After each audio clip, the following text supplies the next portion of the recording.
The aggregation of marginal gains.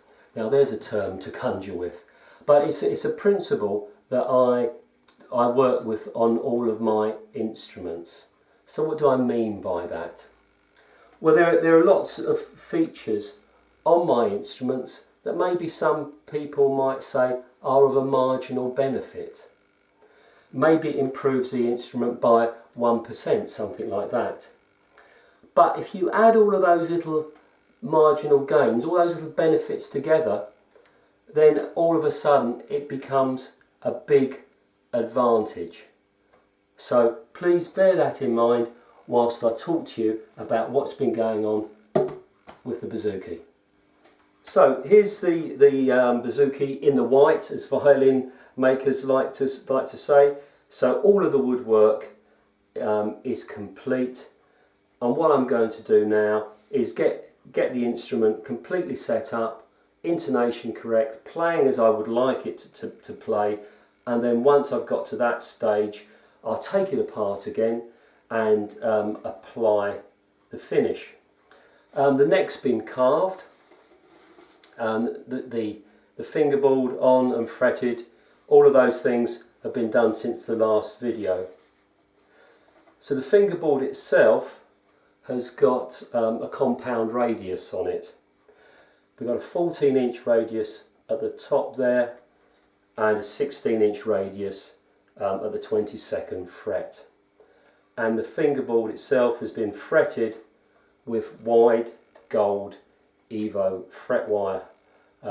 Certainly my fret wire of preference, and some players will say that fret wire will improve the tone of the instrument. If I turn it round, you can see the neck's completely finished. Nice little touches, such as the shape of the heel. The shape of the heel with this kind of almost Gothic arch here echoes the shape of the volute and the head itself.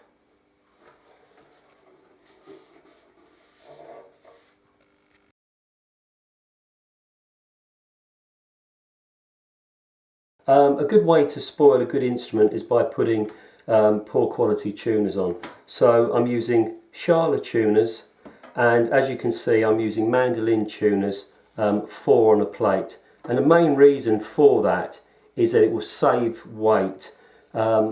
Some makers use guitar tuners on things like bouzouki's, but I think that makes the head far too heavy, particularly as the instrument's got a really long neck, and it would just make it head heavy. So here's the tailpiece that I make for most of my instruments of the mandolin family. I feel that by having a good, firm, solid anchor, you improve the sustain and volume of the instrument. You can see that this large diameter hole here, that's to take the jack socket for the transducer. So here's the headway transducer.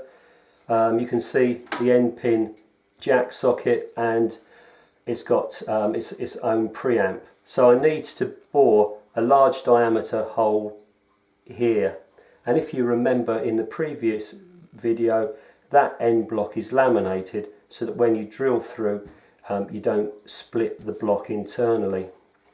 Also the end pin is part of the anchoring system for the tailpiece. You can see the lead for the battery here. It's a real pain to have a battery inside an instrument with a floating bridge. When you want to change the battery, you've got to take all of the strings off to get your hand inside, and of course the bridge moves. And for a lot of people that's a real issue, trying to get the bridge back in the right place. So what's going to happen is that the battery clip is going to be cut off and those two wires soldered together, and what I'm going to be able to do then is to run phantom power up a stereo lead. So there'll be no need for a battery inside the instrument, and eventually the transducer itself will come up through the soundboard and into the bridge. Here you can see the bridge roughly made. It has a removable bone saddle, so the transducer will be sitting underneath that saddle. The saddle's quite wide, as you may have noticed, but this is going to be strung up with octave strings. So what I mean by that is that on the third and the fourth course, the pairs of strings are going to be an octave apart. So we've got the wide saddle in order to get the intonation compensation as close as possible. I don't like height adjusters on my bridge. I believe that has a dampening effect.